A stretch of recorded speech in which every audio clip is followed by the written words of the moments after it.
Hi there. We were having some tech issues, so I'm gonna wait for everyone to come back.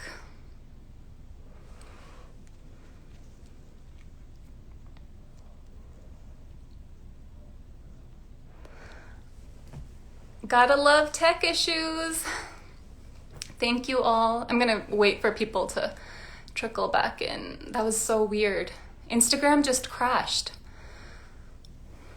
Okay, so Aanchal, I'm just going to let you in and we'll introduce you once you're already here. Okay, hello everyone. Thank you for coming. And I will now bring Aanchal to the stage.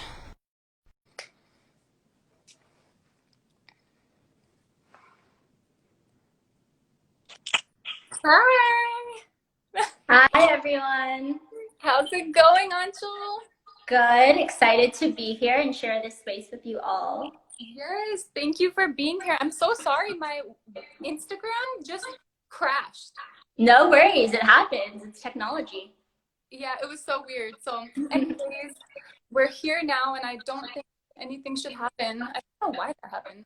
But, anyways, thank you all so much for joining.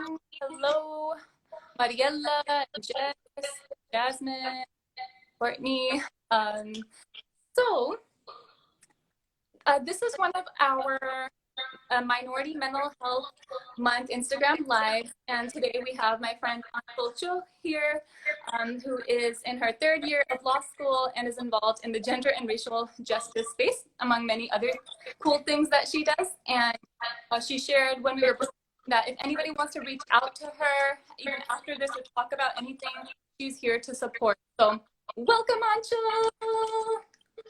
Thank you, Yasmin.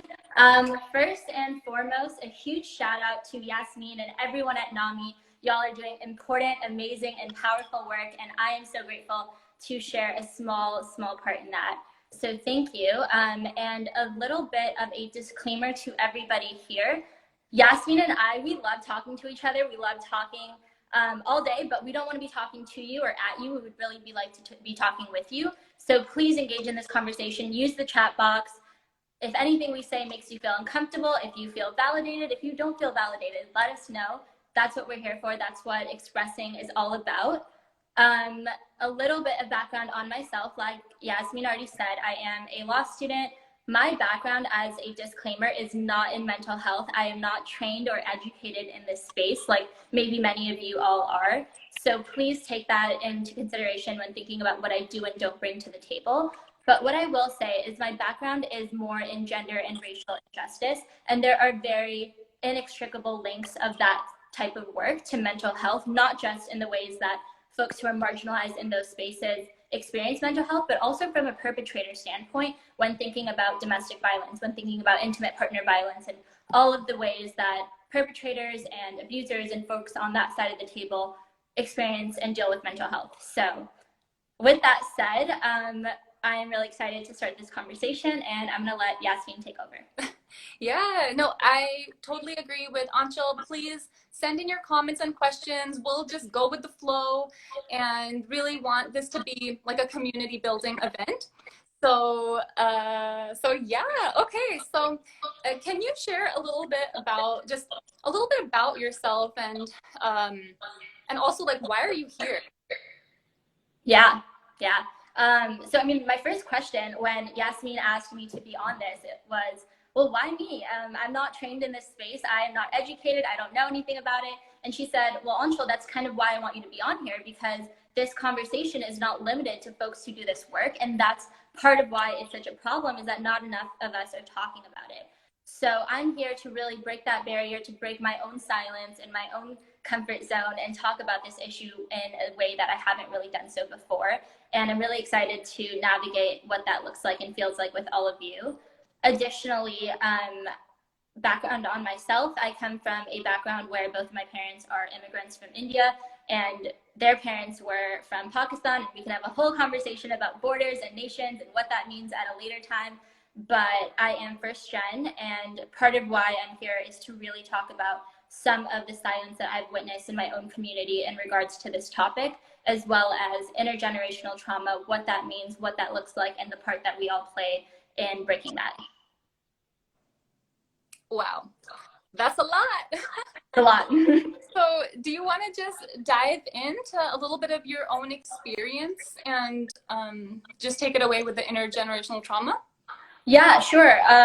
So I don't know the background of everyone who's on this right now, so I'm going to speak for myself, and I would love to have you all give me some of your input about what your experiences have been in this space. But a little bit about me. So I grew up as a first-gen South Asian woman, and I noticed that in my community, I grew up seeing a lot of misogyny. And I say that not because it's representative of Indian culture or South Asian culture, the diaspora at large, but I say that because it is something that I grew up seeing that caused me to disassociate from my culture at an early age. And I experienced a lot of cognitive dissonance, which I know a lot of first gen folks have also experienced. And so I grew up, seeing this misogyny in my culture. And I said, well, I don't want to be Indian because Indian just means that you're misogynistic. So I want nothing to do with that. And then I went to school and I learned about the Constitution and the Declaration of Independence. And I ate that up. I was like, America loves equality. It loves freedom. It loves liberty. I want that. And that's what I am. I am American. White is right. And that's what I grew up thinking, right? Because as a first gen, going to school and learning that white is right, learning that that's what normal looks like, and seeing these problems in my community, that's really all I had. So understanding that I wanted to be white at an early age, and anecdotally speaking, I told people at school, my name's not Aanchal, call me Anna. And even further, personally speaking, I remember distinctly one incident where my nani, which means grandma in Hindi, my nani had sent me this Indian cultural outfit called the lenga, and she told my mom to have me wear it. And so my mom says, okay, Aanchal, you're gonna wear this tonight. And I was like, cool. But I was like, low key, no, I'm not doing that. So I remember I marched up to my room, I took a pair of scissors and I cut that inch by inch. And my mom was like, oh my God, like, why would you not wear this? And I was like, no, I am not Indian, I am white, and that's what I'm going to be seen as. And this is probably my first recollection and memory of hearing log kya kenge, which in Hindi means what will the community think. Community means family members, religious folks, friends, relatives, all of that. So this was my first experience realizing that in my community that I'm part of, it's less about unpacking that intergenerational trauma that I was internalizing and bringing to the table, and it's more about saving face and thinking about reputational hazards.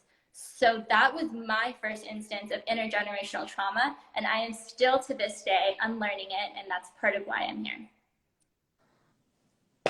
Wow, it's so relatable. And for the longest time, I even let people just call me Yasmin. I'm just like, the efforts of saying Yasmin and just the whole confusion that comes along with that.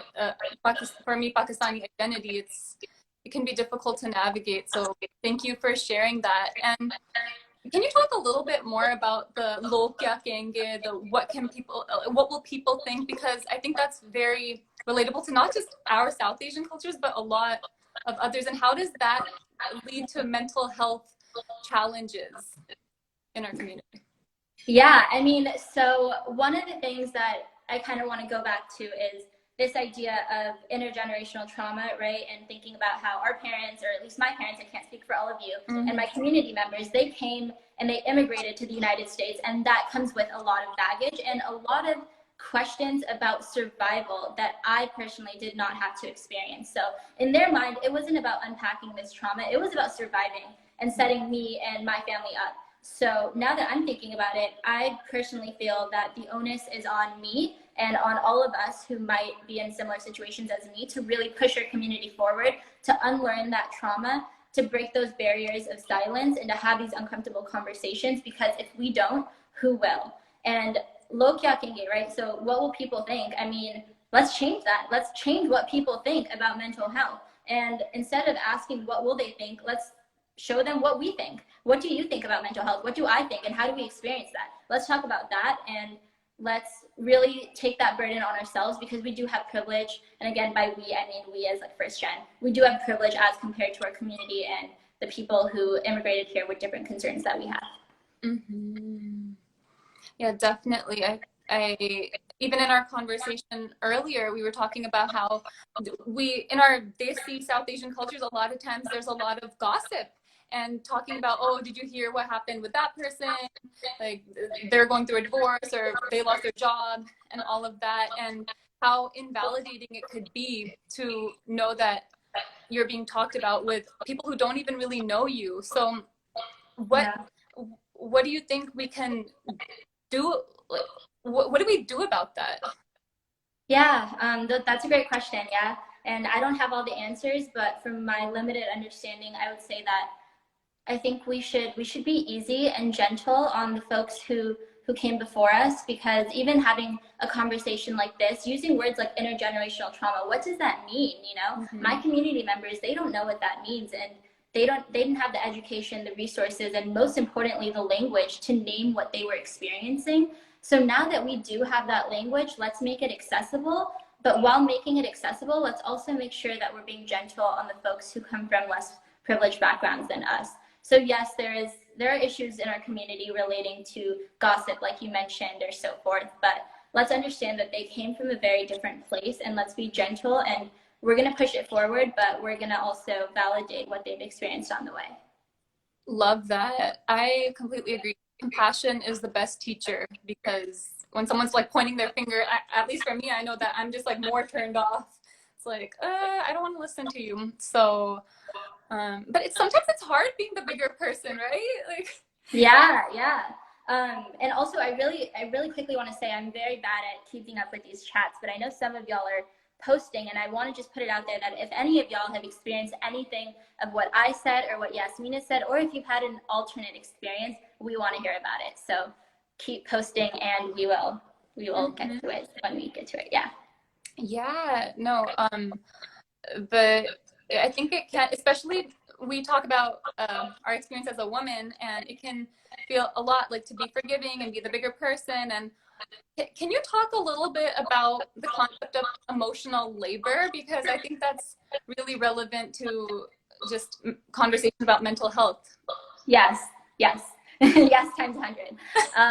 So, like I said, and like Yasmin introduced me, my background has mostly been in the space of gender and racial inequity, and there are some very obvious ties of gender and gender relations and mental health. And so let's talk about toxic masculinity, right? Let's talk about how men are taught that they can't express emotions, and the only emotion that they can express is, of course, anger, aggression, and oftentimes that comes out as violence. And there's a whole host of issues that we can unpack there, but we're not going to get there right now. So men are told that they can only express this emotion, right? So we're living in a culture where we as women are navigating our role as women, and Yasmin and I and anyone else in this chat who's a woman of color, we're navigating our role as women of color. And then we're also taking on this uncompensated labor from men. You know, a lot of men come to women to talk about their needs, their emotional care work, their mental care work, because they can't go to each other. So we're not being compensated from this, while also navigating with everything that patriarchy, white supremacy, heteronormativity has thrown down us. So I mean, I think that we need to be calling men into this movement. If there are men in the chat right now, hi, be part of this. Do this work, have these conversations with your friends, and when you think you've had enough, have more, because something has to change, and we can't always be the change makers, right? We're trying to build, we're trying to uplift ourselves, we're trying to navigate our own trauma. So please help us with this, because we need y'all, and patriarchy marginalizes y'all too, and so we need to collectively bring down the system. Wow. Yes. And Sandra says so much emotional labor. It's true. I mean, even in my work at NAMI, I was looking at the statistics and evaluations, and for most of our Instagram lives, the 80% of the audience has been women, females. And then for all of the like 300 people we trained in QPR suicide prevention, the large majority, like 90%, has been women and females. So like where are the men, where are the males? Like I want them to come in, because the emotional labor, it is too much for women, especially during the pandemic, when, like you said, we have our own stuff to take care of. Yeah, you know, and if the pandemic has not amplified issues enough, one of the things that we're seeing is that the burden of care and care work is so disproportionately fallen on women. And this is not new. This is not something we haven't seen before. We've been seeing this, but now we're seeing it in a different light. And that's important, but recognize that this has been going on for a very long time. These are systems that have been holding women down for a very long time, and we all have a role to play in deactivating and disempowering that. Yes, we do. And I just wanted to throw in a question as they come along, if that's okay, Aanchal? Yeah, please. Okay, so there's how do we educate and explain mental health and intergenerational trauma to family members that are more stubborn or unwilling to change? What do you think? Wow. Is it Crystal, or did I say Krista. that? Krista, sorry about that. Krista, thank you for that question. Such a great question. And I will put out a disclaimer again. I'm asking myself the same question. So in my experience, I don't have the answer, I don't have the solution, but some of the ways that I've learned to kind of engage in this work is understand that it's tough talking to relatives. I don't know anything about your background, Krista, but in my background, I've been taught that elders know best and parents know best and the people above us kind of know best, and to question that is in a sense to be disrespectful. And that's something that I really had to unlearn. But now that I feel like I'm kind of at that point where I'm having these uncomfortable conversations, I do realize that not everything I say is going to make elders happy or be seen as respectful in my culture. And while trying to play the role of being culturally sensitive while also moving it forward, I realize it's a very fine line and it looks different for everyone. I personally am more comfortable being straightforward and blunt, but that's also a product of the fact that I know regardless of how straightforward and blunt I am, my community members will still take me back in. Not everybody has that same privilege. So if you don't, and if you're navigating that, then my only advice to you would be to choose your mental health and your self needs first before you go into the community to do that work, because we can't take care of others without taking care of ourselves first. Wow. That was such a beautiful explanation of a difficult question. So, and I couldn't agree more. Like, just, I mean, not to make this about me, but I wanted to share an example where I was living in Pakistan for 4 years as a young teenager, and my mental health got so bad, but the whole concept of obeying your elders, like I couldn't advocate for myself because it was seen as being disobedient and shameful. Yeah. And then I had to leave the country. I had to say, no, like, I'm going to die if I, you know, like you, I actually, yeah. So anyways, I just resonate so deeply with that. Yeah. And thank you, Krista, for that question. Thank you. And thank you, Yasmin, for sharing. I really quickly want to comment on what Justin just said, which is that a lot of times these conversations don't translate well in our respective languages, and that's so true and it's so real. And I think it really goes back to having access to that vocabulary, and not all cultures have that vocabulary. So my take on it is that it's on me to build it, but I also think that all of you are empowered to figure out how to navigate that in your own individual and creative ways. Mm-hmm. No, for sure. The language piece is so important. Even like my mom, sometimes when I would go visit Pakistan, she'd say, oh, like these words you're using, like empathy, shempathy, these are just American things. Yeah. I'm just like, no, this is real. I'm not crazy. I'm not too sensitive. So yeah. Yeah. Okay. And then everyone on the live, please keep throwing your questions in the question box and let's keep this conversation going.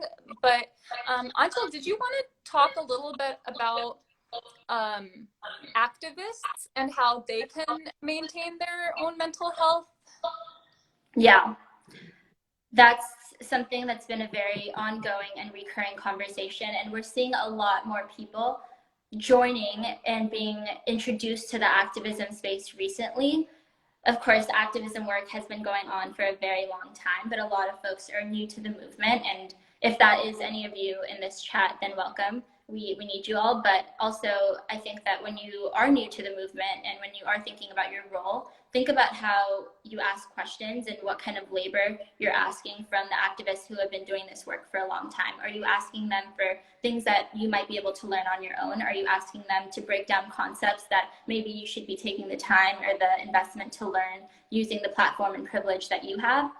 And also, I think everything comes down to power structures. And when we talk about mental health or really any social issue, we really need to understand power structures and how they intermingle and engage with each other, right? So when we're talking about mental health, well, let's think about who's most likely to not have access to mental health resources, who is most likely to disproportionately be dealing with their own mental health while also caring that of others. And now when we take those power structures into consideration, let's think about what privileges we do and don't have and how that interacts with our engagement with others. So for example, you know, if you're doing activism work and you're new to this space, maybe you should use a platform and privilege, if you have it on your own, to read about it before asking some more introductory questions to your activist friends who have been doing this work for a long time and who might be tired of reiterating the same answers. Or also, maybe you should also put trigger warnings, right? When we're talking, so I do a lot of work in the sexual violence space, and a lot of folks who do this work are tired and they don't want to be talking about sexual violence all day. So maybe understanding that this is very draining and taxing for a lot of people. Now, on the other side of it, for folks who have been doing activism and who are wondering how to take care of themselves, I think it goes back to what we say when we board an airplane, right? You know, we tell parents to take care of themselves before their child, and the same goes for activists. I think that we have to take care of ourselves before we take care of our community, because we bring energy to our community. And if we're bringing unresolved trauma, then that's not good for us, it's not good for our community, and it's not going to push us forward. So sometimes the best activism is being a self-care advocate for yourself when nobody else is. Oh, you're so good, Aanchal. You're such a good communicator. I'm just I have a great facilitator and a great team behind me. So. Oh gosh, no, I have so much anxiety, but it's okay because this is a safe space and everyone here cares about mental health. So, yeah. And yes, put the mask on yourself first. Yes, yes, yes. Cool. Let's see. So I know we're like coming towards the more tail end of the conversation. So can you talk a little bit about this idea of why do we wait until there's a mental health crisis rather than taking more preventative efforts, especially in our South Asian culture? Yeah, thank you for bringing that up. I think the answer to that, in my opinion, is twofold. So first, I would like to talk about kind of this Western and Eastern approach to thinking about mental health and problem solving in general. So I think that in America, in the West, we think of problems as something to be solved. And I know that sounds very obvious to a lot of you. You're like, probably, yeah, I mean, you should solve problems, right? But I think it's a little bit more than that. I think when we talk about mental health and various social issues, it's about a cycle. It's very cyclical and seasonal, and it's a process. And the thing about processes is they're progressive and regressive, and they're neutralized and they deneutralize. And we have to understand that we need to think about these things in a holistic and contextualized way. And oftentimes we tell people, go to therapy, fix it. But what are we really fixing? Because these things come back and circumstances change and we all are impacted differently. So I think instead of seeing mental health as as a destination, we really need to be thinking about it as a process. And when we take that approach, I think that naturally leads to this mindset that we should be more preventative rather than responsive when thinking about not just mental health, but healthcare in general. If, again, COVID has not amplified enough, it is that we live in a system that does not proactively and consciously respect prevention. We are very responsive and we deploy resources when it's the last minute possible to do so. Instead of investing in communities early, investing in folks' mental health, physical health, emotional well-being early, we live in a system where we only deploy those resources when sometimes it's far too late to even do so. So I think it's really about changing policy, but to change policy, we also have to change culture. We have to demystify prevention, and this is institutional, this is corporate, right? When somebody wants, and I'm in law school, so I can speak a little bit about this. When somebody wants to miss a law school exam, you have to be dying in the hospital. And if you're not dying in the hospital, then you better be at your exam, because there's no possible reason why you shouldn't be. So why do we have to wait till people are literally on their deathbed before taking a mental health day? Because when we delay that, we are deploying resources when they're least resourceful. Instead of deploying the few resources and their capacity early, we're deploying the most when their significance has been deeply tampered. So I think really focusing on preventative healthcare from all respects is important. Yeah. It's so frustrating that the system is built this way. And even like personally, I'm very passionate about suicide prevention, and I don't understand, why does somebody have to be actually take it seriously? I mean, I'm just speaking from the experiences I've seen in my own Pakistani community. Like, why?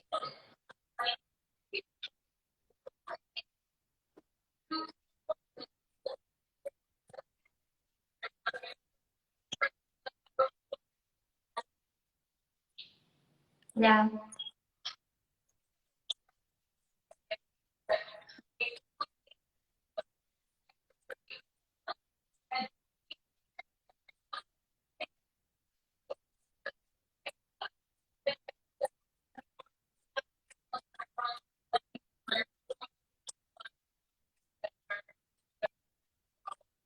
Yeah. Yes, and Yasmin, I think your audio might be cutting out a bit, but while you fix that, yeah, while you fix that, the one thing I also wanted to kind of piggyback off of is that you're absolutely right. And I think that even just thinking about access to resources when somebody is in that predicament, if 911 is the option, you're marginalizing a lot of communities who don't feel comfortable with the police. And there are often the communities that are most disproportionately affected by mental health and by suicide rates. So when our only avenue is to call 911 and we're calling a system that has disproportionately marginalized people of color, especially BIPOC folks, BIPOC meaning Black, Indigenous, people of color, marginalized survivors, marginalized low-income folks, immigrants, refugees, they're not going to feel comfortable calling 911, and they have every reason not to. So I think that understanding what resources are available and making sure that they're community and trauma sensitive is also very important.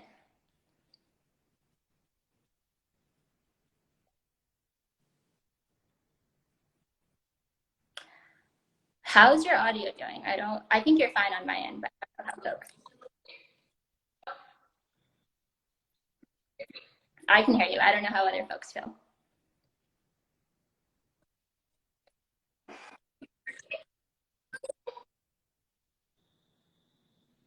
Yeah, for the undocumented community, that's right.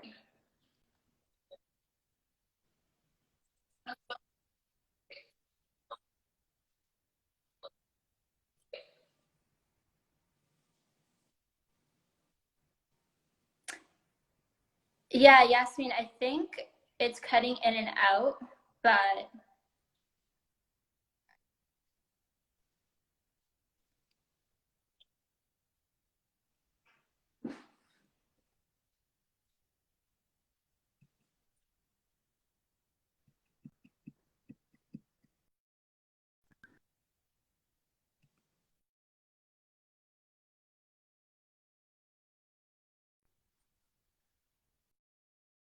I think we're about close to wrapping up.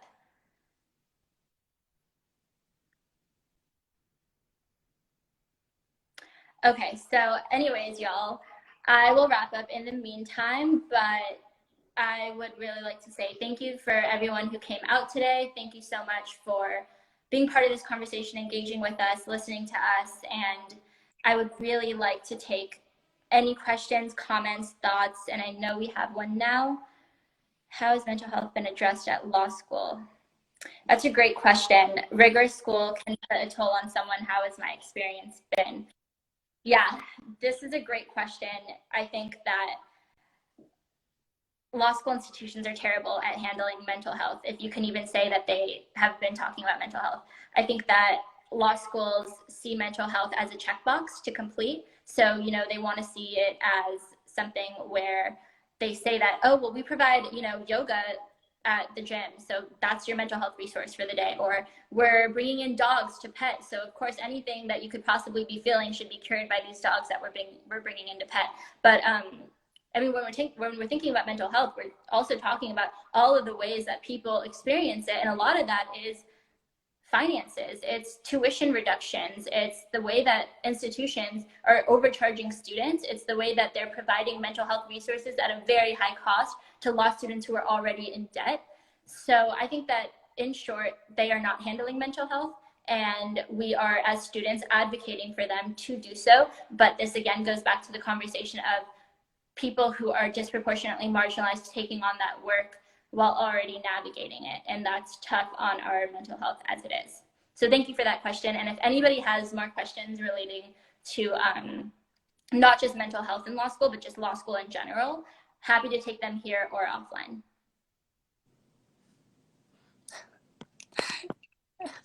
And also to the LSAT studying, anxiety, yes, it's the worst. And I am so sorry for anybody who has to experience that. And I think standardized tests in general are terrible. And that's another problem about institutional tactics that promote bad mental health behavior.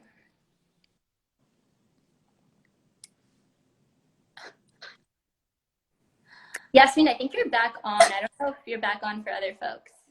I'm so sad. I feel okay. I'm good now.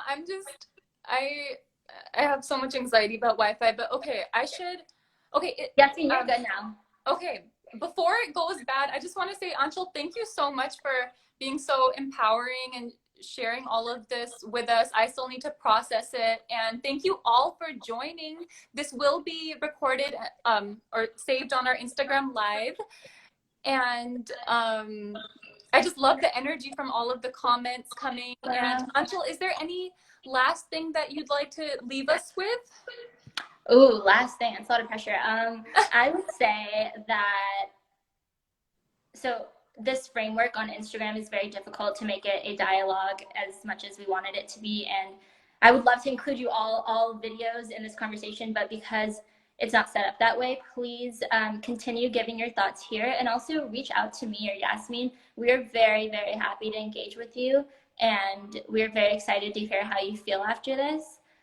Even if it's feedback, we always want feedback. And if I can be a resource or even just like a pair of ears for anybody, please let me know, because I'm happy to do that. Yes. And Aanchal, sorry, last question. I know that I had it on the list, but can you share like a quote or a motto that keeps you motivated? Oh, okay. I'm not a big quote person. Oh, yeah. I'm not.